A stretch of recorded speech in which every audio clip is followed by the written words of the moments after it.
at least from what I've heard, when you're building a story, like there's the three important pillars. There's characters, there's plot, and then there's like themes. Mm-hmm. But sometimes you just don't need any of that. No, apparently not. Just chuck that out the window.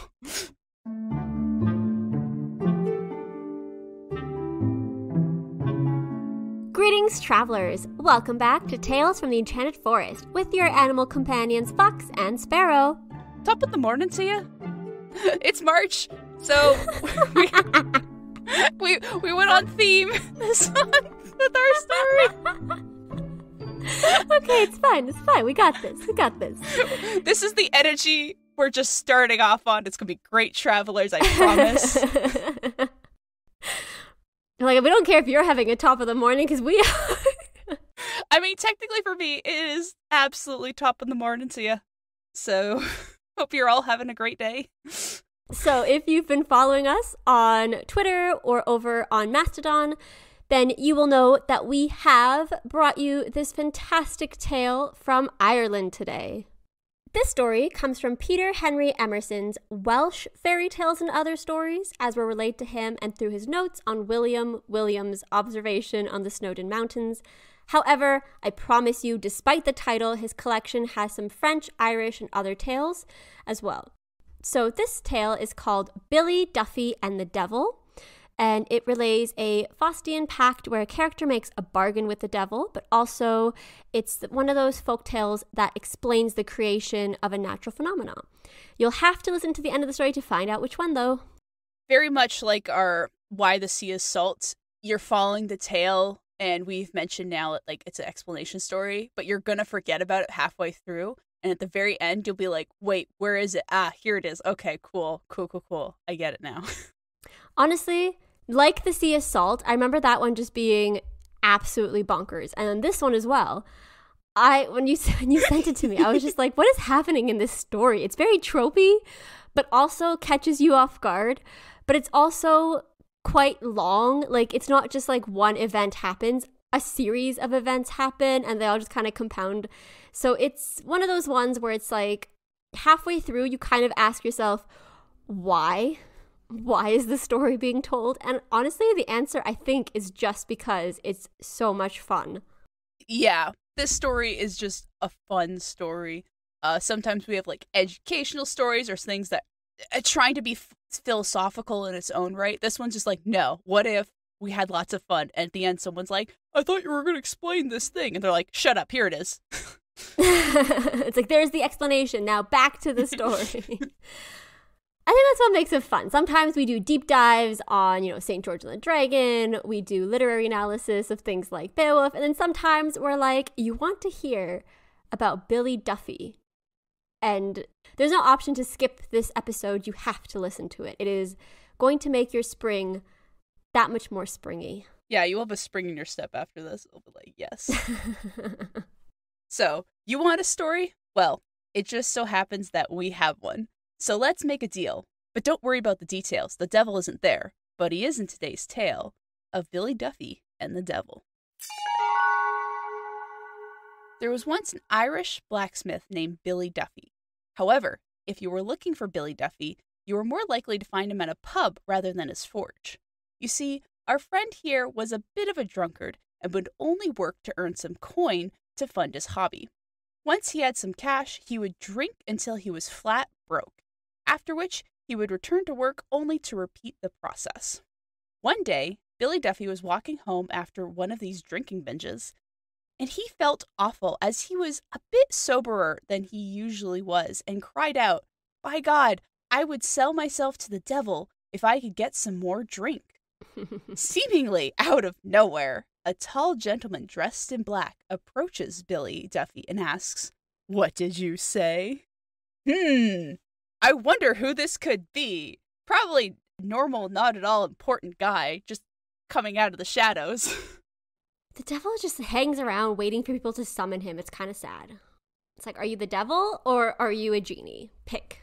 I like how excited he is too. He's like, "What did you say? You want a deal?" It's like one of those like tropey villains that shows up just to be the villain, but they're not very good at it. So it's kind of like, okay, I guess you're here, but we're not really going to fight you or anything. You can just exist. I guess this is how warlock pacts happen. You just gotta summon them and be like, I'm ready. Take me. You're like, I'm looking for a patron. And then someone yells out, Polo. And they show up. Finding a patron, but it's just playing Marco Polo or hide and seek first. But no, it's the literal soul of Marco showing up and being like, will you be my Polo? Oh, that'd be cute if it wasn't just creepy. But also, I think it's fun. It's, you know, if you're the devil, you have eternity, you're just milling around, doing your hellish business. Sometimes you just want to, you know, go steal some souls. This is the devil we hear about, because I'm always just like, the devil's probably really busy, you know, because I'm thinking of like Hades. Here, we have one of those like comic devils that just, you know, goes around stealing children's souls if you don't eat like all of the things on your plate. Yeah. Yeah, we call him the devil. This is post-Christianization, so I'm assuming we're referring to actually the devil, and this is not just like a fiendish creature. That's what I am assuming, but I'm not positive. It's not very clear. It's hard because with a lot of these kind of older stories, they have been changed to kind of fit in a post-Christian world, or they might have been stories that were relayed to the writers, and then they changed it to fit their own kind of mindset, the same way that Beowulf was. Obviously, you know, a pagan story, but then the writer added in his own or her own kind of religious ideologies and ideas. So it could be the same way where this wasn't really the devil. It was a fiendish creature like a fae or something, and then they had to kind of switch it to the devil afterwards. So it could be the devil, it could be a devil. I like to think it's the devil, like big D devil, like he's just the one, and this is what he chooses to do. Billy Duffy explains to this totally normal human that he would sell himself to the devil if he could get a drink. And at this point, the text then drops the facade and it's like, yeah, no, this is the devil, and they just start addressing him as such. And he asks what Billy D would want in exchange for the devil taking him after 7 years. But, you know, souls are important, and Billy just feels like he couldn't put a price on it when push comes to shove. So the devil's like, how about 700 pounds? That work? And Billy's like, yeah, that sounds great. 700 pounds, that feels like a low number for my soul, if you ask me. How much would you ask in exchange for, you know, your soul? It would largely depend on if I was religious or not at the time, I think. Obviously, if I'm looking at the actual devil, I'd kind of put a little bit more weight to my soul, because I'd be like, oh, okay, this is all real. Fine, great. No deal. Just because if the devil exists, that means there must be some kind of counterpart to it. Mm-hmm. If I was just like, you know, saying things for the sake of saying things, I don't really know. Like maybe like 100 trillion? It's like, where would I put all that money? Like logistically, I'm like, where would I put 100 trillion? Or do I ask for a lower amount of money so I won't be like on a hit list or a government watch list or something, and then live off of the interest of that money? But I'm not like smart enough to know how much money I need that I can live off just the interest and not the principal amount. But it definitely wouldn't be 700. However, I remember reading this and thinking this number is quite low. Like I don't think I'd sell myself for like 100, you know, pounds a year, because that's what it equates to when you have the 700 by the 7 years. So I did some math, which is usually what you do. But I was like, let me dive into this. Well, I kind of did it because I already had an idea of the amount it was worth. So sadly, this is more literary than it is math.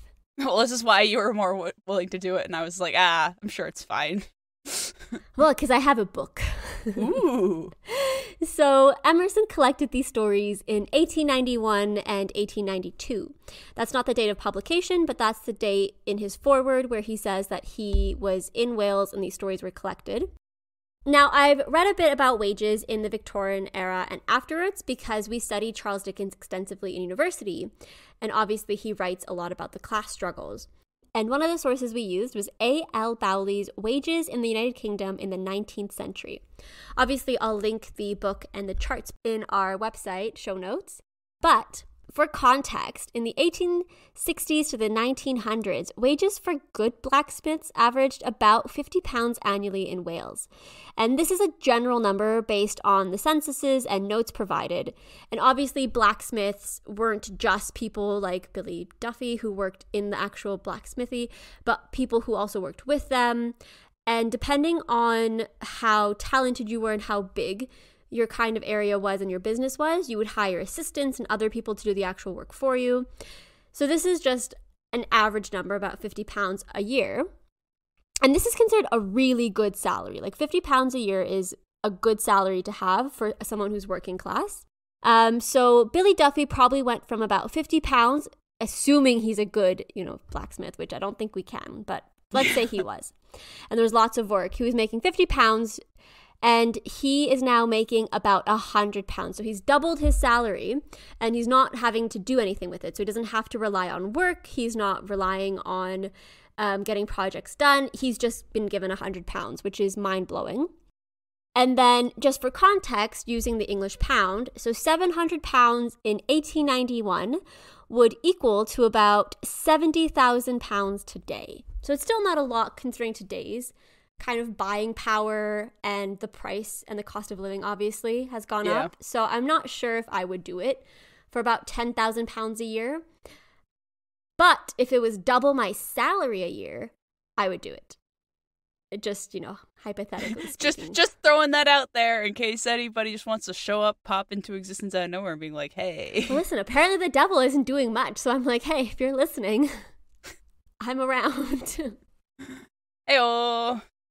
So doubling his salary, makes a little more sense. And so, yeah, he agrees. And once he returns home, he finds the promised money pile in his smithy. Gleefully, he begins squandering the money as fast as he possibly can. Of course, word quickly went around that Billy D was now loaded, and people flocked to him. One person who came was an old hermit who asked for food and water, and Billy graciously invited him into his home and gave him all the food and drink that he wanted. So, he's wasting his money away, but at least he's being nice about it. A few months later, the same hermit reappears with the same request.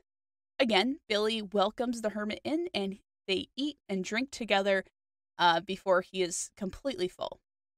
Several months later, the hermit returns once again, and Billy Duffy gives him the same warm welcome. Once the hermit has eaten his fill, he thanks him for his kindness and said he would give him 3 wishes.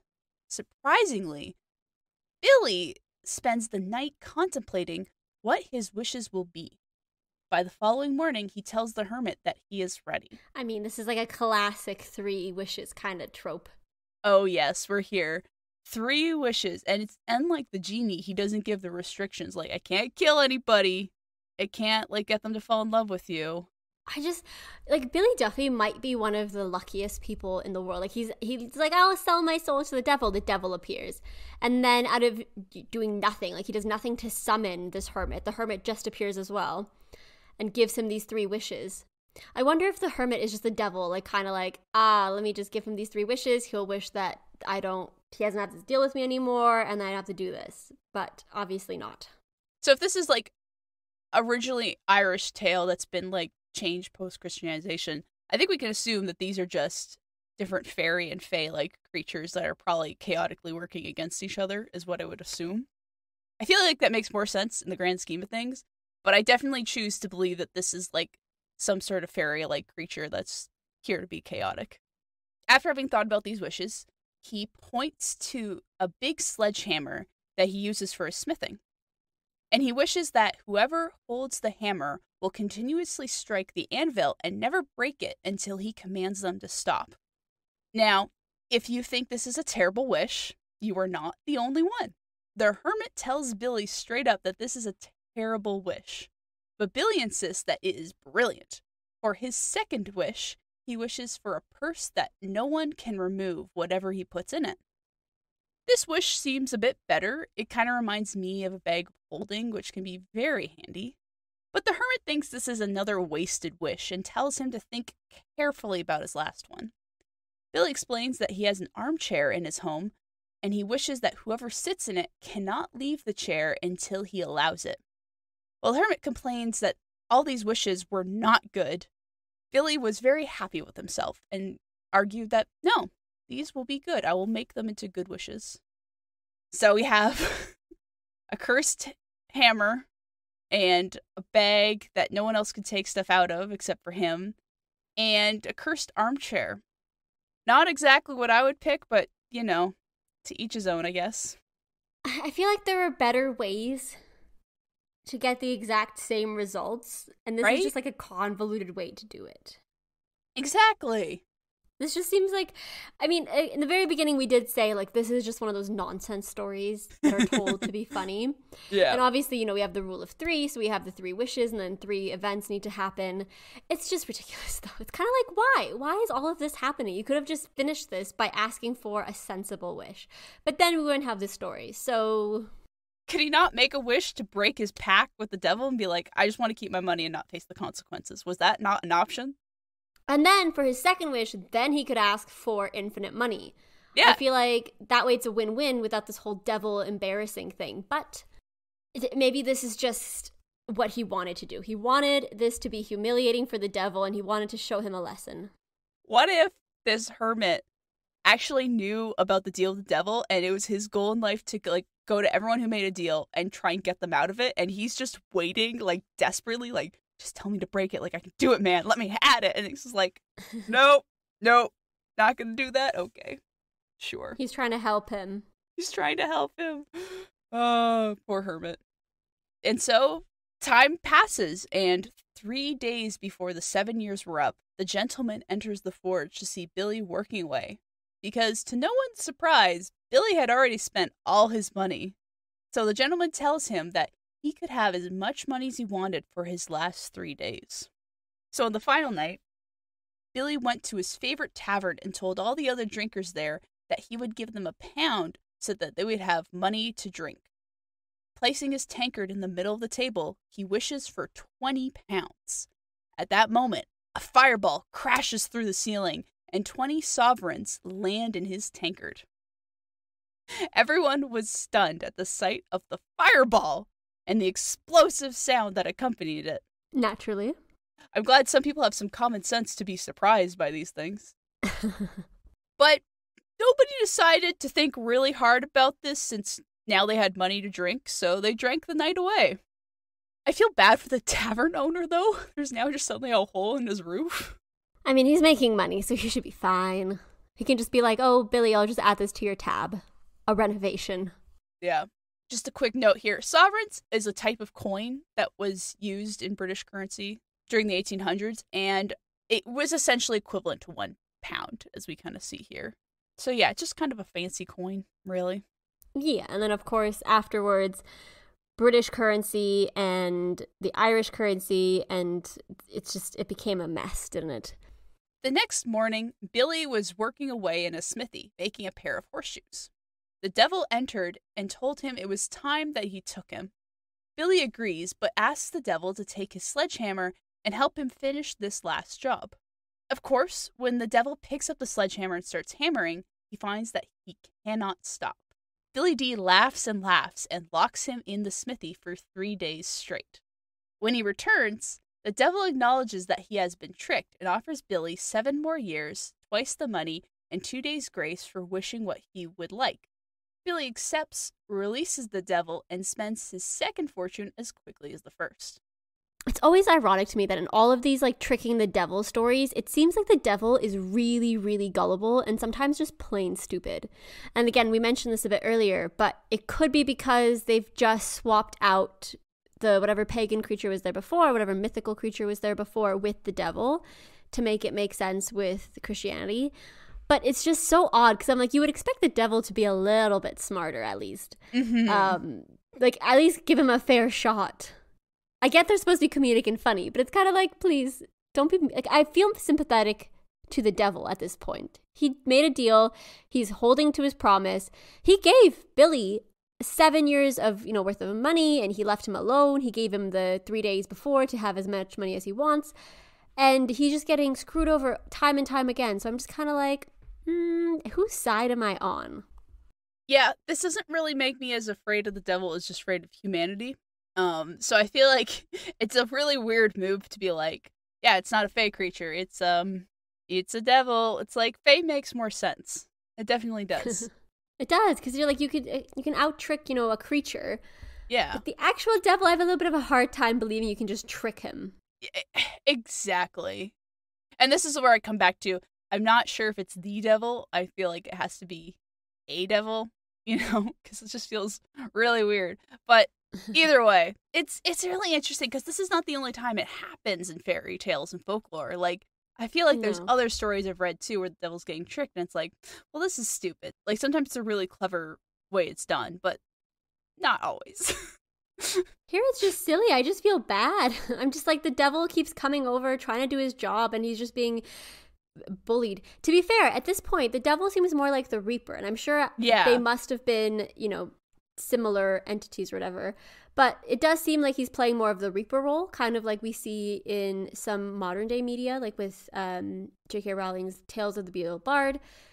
That's kind of what they're going for, where you have the Reaper who's coming to do his job, and you don't expect a lot from the Reaper, really, but instead it's the devil. Yeah. It's literally just the label thing. It seems to be the issue for us. Yeah, I'm just like, who are you? You've chosen the wrong label, my friend. See, I think it makes sense to me if this was just some kind of fey creature that was then turned into the devil. Because then I'd be a little bit more like, oh, okay, so this is trickery involved and magic and less about... He's doing a rebranding. Yeah, he's just rebranding. Look, fae is out. No one wants to be associated with fairies anymore. I'm trying this new edgy thing called the devil. Grr.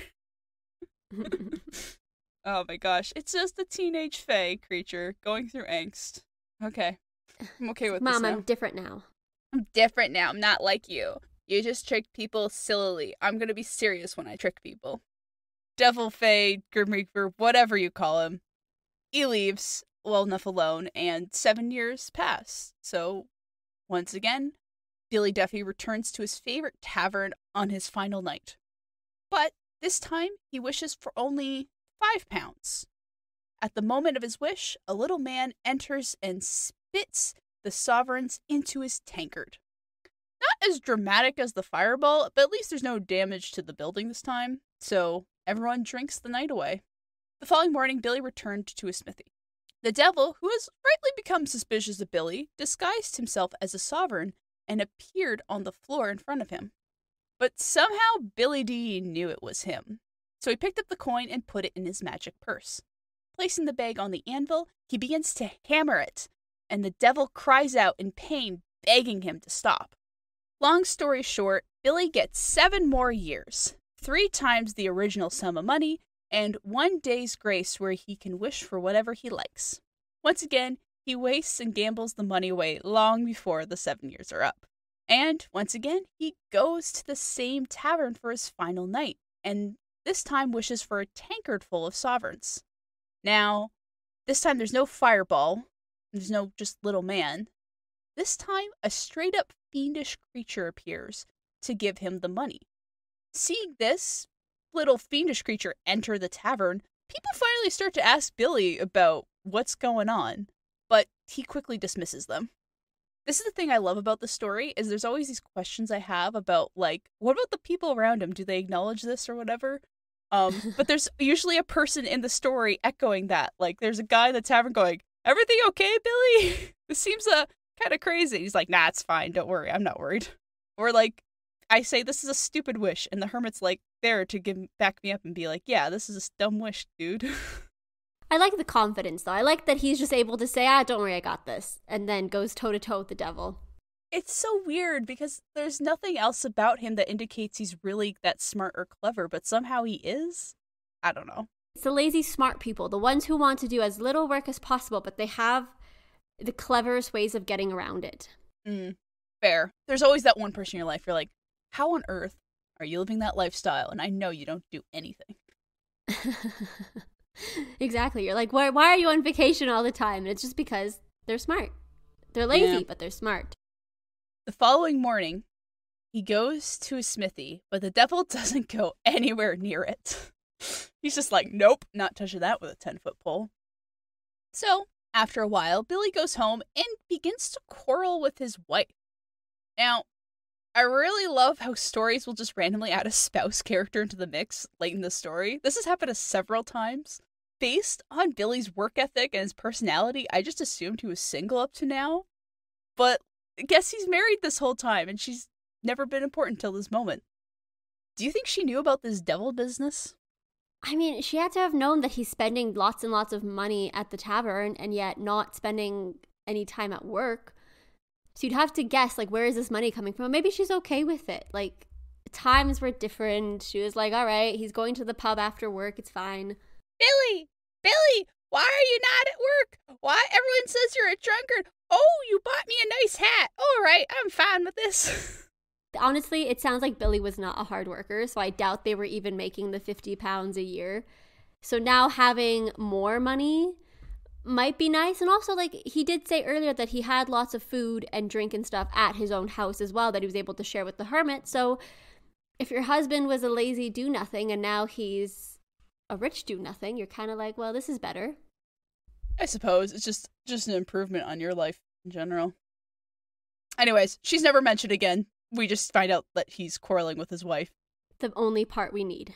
It's literally the only time. They're going to quarrel, and then she might as well, like, disappeared into the wind. While they were quarreling, the devil comes into the home and tells Billy that it was time.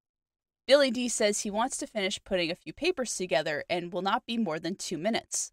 So the devil sits in an armchair while he waits. Of course, if you're wondering, armchair, we heard that before, you would be correct. Billy runs to his smithy and grabs a heated pair of red-hot tongs. With this, he grabs the devil's nose and begins to pull. The devil yells in pain, but is unable to leave the chair as Billy continues to pull his soft nose, stretching it across the room.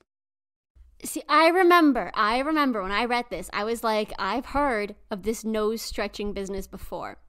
And I was able to trace it back to Saint Dunstan pulling the nose of the devil who was trying to tempt him by disguising himself as a woman. And there's actually a really cool folk rhyme that goes, Saint Dunstan, as the story goes, once pulled the devil by the nose, with red-hot tongs which made him roar, that he heard 3 miles or more. So there is some history to this story, and Billy is obviously well read on the saints, so he knew exactly what to do.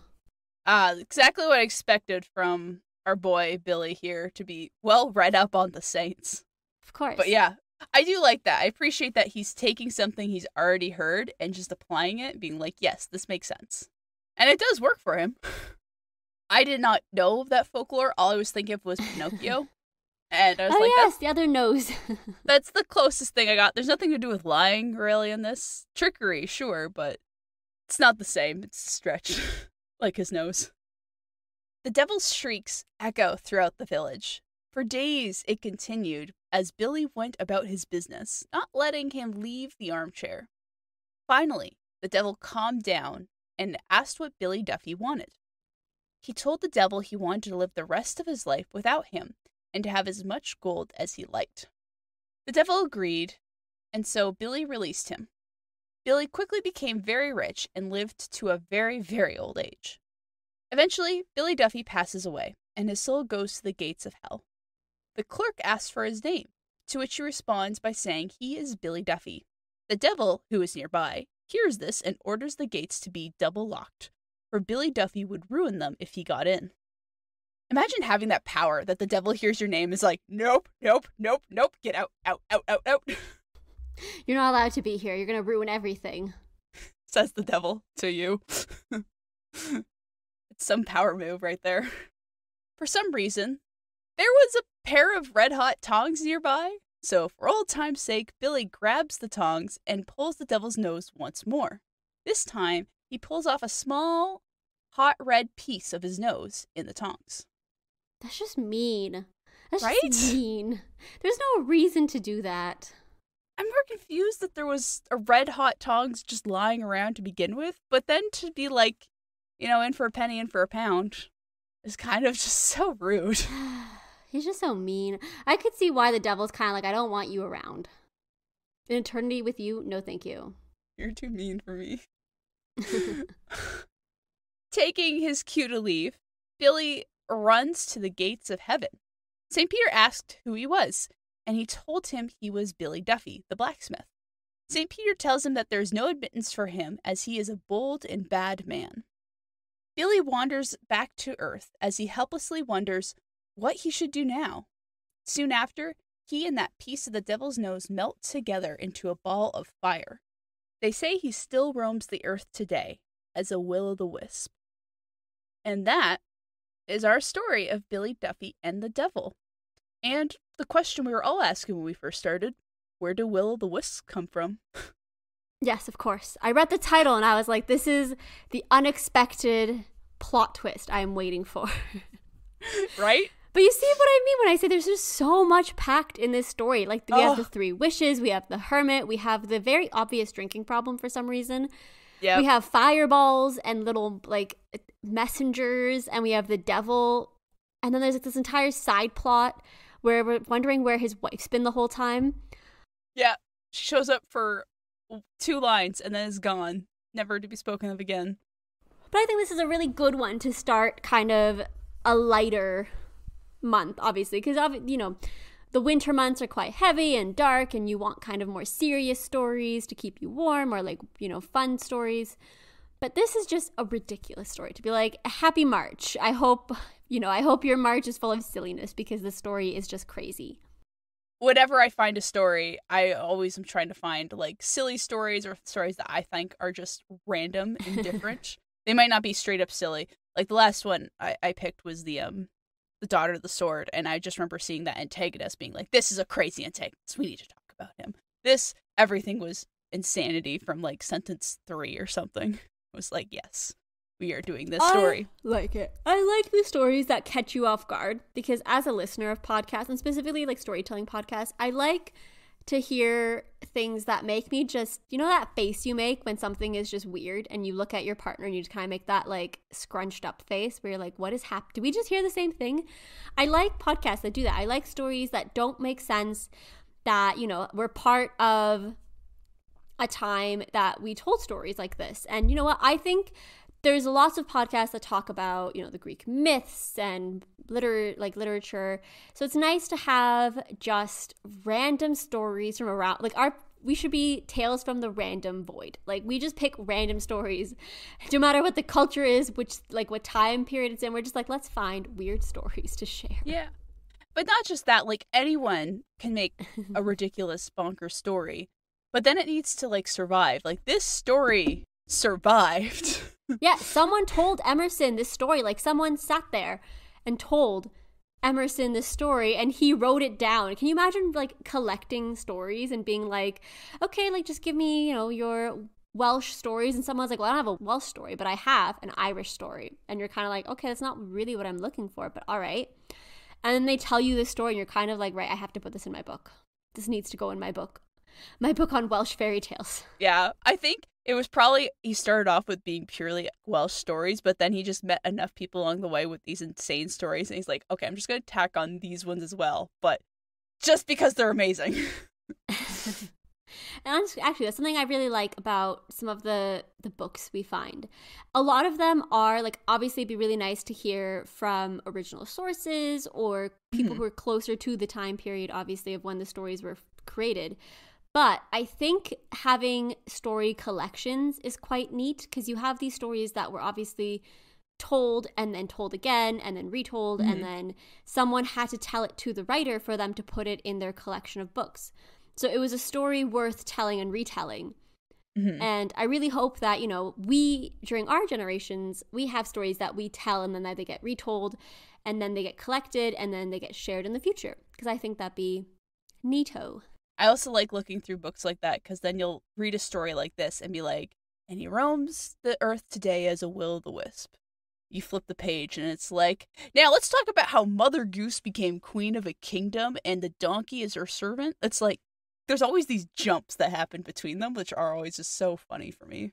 In this book by Emerson, I was flipping through to be like, oh, I wonder what other tales there are. And there's literally one of, like, a goat that refuses to come down and graze on, like, this monstrous field, because he's like, if I come down, you'll eat me. And it's like 1 page long, and it's just, someone thought this was important enough to write down and tell as a story, and I think that's fantastic. I'm like, someone read this story of a goat, or heard the story of a goat who doesn't want to get eaten, and shared it with someone else, and then at the end of it, you're kind of like, was there a plot?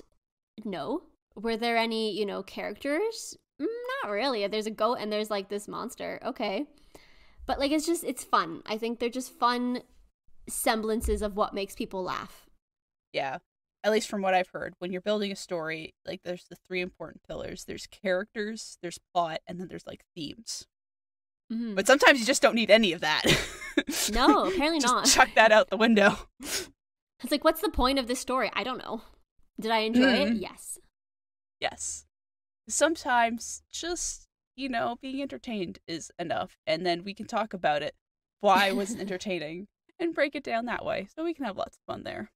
Well, talking about things that are fun to talk about and to break down, let's go to our 5 fantastic finds, where, surprisingly enough, there are still interesting, fascinating facts to discover about this weird oddball of a story. A Faustian pact is where someone trades their soul or something immensely valuable for a worldly benefit like money, knowledge, power, or fame. The term comes from the legend of Dr. Faust, which has many iterations. But in the general storyline, Faust is unsatisfied with his life and calls upon the devil to give him more knowledge and power. Mephistopheles appears and strikes a deal to serve Faust for a few years, but at the end, Faust's soul would belong to the devil. In some dramas, Faust is ultimately saved by God, but in the earlier legends, he has to uphold his deal and goes to hell. Tricking the devil tales are all over modern and classic media. For example, in classic literature, we have Oscar Wilde's Picture of Dorian Gray, but then we also have Disney's Heracles and Princess and the Frog. And others include parts of the Shrek franchise, where Shrek makes deals with Rumpelstiltskin. We have The Owl House, Star Wars, and Phantom of the Opera. Obviously, there are so many stories, and you can see more of them on our website. We criticize Billy Duffy for what he used his 3 wishes on. But let's be honest, we are just jealous that he lucked out in getting the wishes in the first place. And he didn't even need to brave a dangerous cave of wonders like Aladdin did. The hermit in today's story gives Billy 3 wishes because he was kind to him 3 times. But the 3 wishes trope is a relatively common idea. Generally, the lucky wisher will use their first wish rashly on something small, as they will not believe their luck. Or they may use it accidentally on something inconsequential. Either way, it often acts as a way to establish to the character and the audience what they can expect from these wishes. We'll often see in the first wish if we can expect the genie to exploit the exact wording of the wish, or if they are nice and comply with the wisher's intention. After seeing the first wish fulfilled, the wisher generally becomes more careful with their second wish. If the wish granter follows exact wording, this wish usually still has unexpected consequences despite the wisher's best intention. Finally, the last wish is often used to revert everything back to how it was before the wishes started in the first place. These kinds of stories will end with the message of be careful of what you wish for, and taking it to a quite literal sense of the idea. Of course, Billy Duffy isn't interested in outsmarting or maximizing his wishes, since he knows he can manipulate the devil to get what he wants. So Billy doesn't fall into these common pitfalls of the trope. Similarly, Jack Spriggans, from his own tale, has a similar situation of not really needing his wishes, so he squanders them. However, I want to point out that Aladdin's original story doesn't have the 3-wish limit. He just happens to make 3 wishes before he loses the magic lamp. Despite this, the trope still pops up here and there and has just become more prevalent in later years. Billy Duffy tricked the devil and won. But he also got his just desserts in the end when he was barred from heaven and hell. Sometimes there is a fate worse than death. This trope is explored in folklore, like The Soldier and the Devil, a Russian folktale where the soldier is refused from heaven and hell and has to wander the earth forever. Funeral rituals were also considered important in making sure the deceased would be able to enter the afterlife. In Greek mythology and religion, you placed coins on the eyes of the dead so you would have the fare to pay Charon for passage to the afterlife. If you didn't have the fare, you would be trapped on the riverbed or in the river itself. In the Iliad, Achilles destroys Hector's body, but does eventually allow Priam to give him a funeral, and the same can be seen in Sophocles' Antigone, where Antigone is sentenced to death by King Creon after she buries her brother against his orders. She does end up killing herself before he can kill her, but that still stands. Another aspect of this trope includes ghosts. Ghosts in stories like Harry Potter and Casper either have unfinished business, refuse to accept death, or are too scared to accept death. In terms of unfinished business, this could also mean that they are cursed to stay until they fulfill their promises. In Tolkien's Lord of the Rings, the dead men of Dunharrow are cursed to be undead after they broke their oath to Isildur, the king of Gondor, and did not come to his aid. They are only allowed to die after they come to Aragorn's aid and fulfill their oath. Billy's final question in the story is quite sad. He finally sees the consequences of his actions and realizes that maybe tricking the devil so many times wasn't the smartest move. Sure, he avoided an afterlife in hell, but he is still in a lonely limbo state between worlds, which sounds very sad. This is the problem with fighting death trope. At the end of the day, death is an important part of life, and immortality is something characters always end up regretting down the line. Whether it's from seeing everyone else they know and love grow old and pass on, or simply that their souls grow weary without their eternal rest. In Greek mythology, Sisyphus cheats death several times. Once, Zeus sends Thanatos, the god of death, to escort Sisyphus to the underworld. But Sisyphus manages to trick Thanatos and trap him with his own chains. With the god of death trapped on Earth, nothing can die.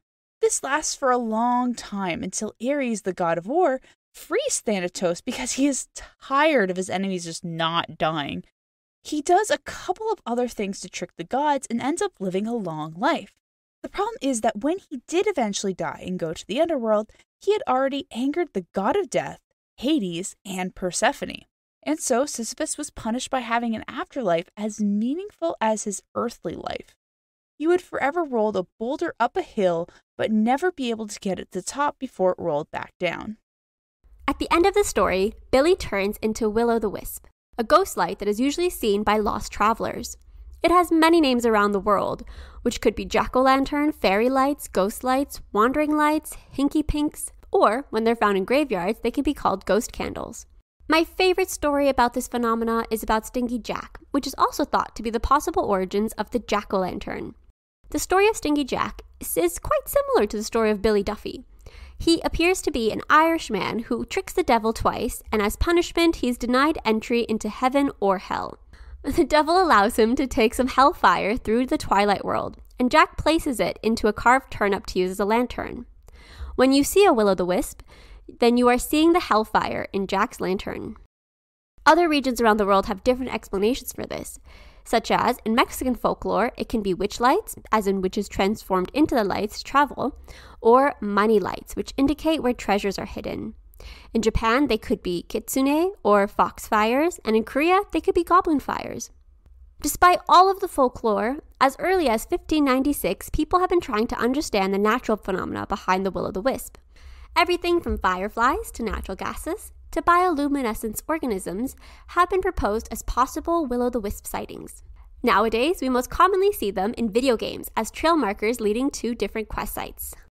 As always, if you want to see the show summary, then subscribe for updates on our website at talesfromtheenchantedforest.com.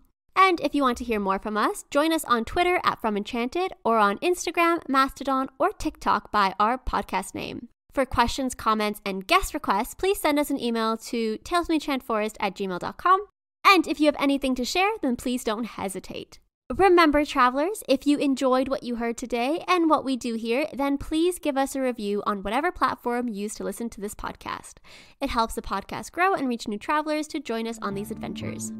And remember, there's always a place for you in the Enchanted Forest.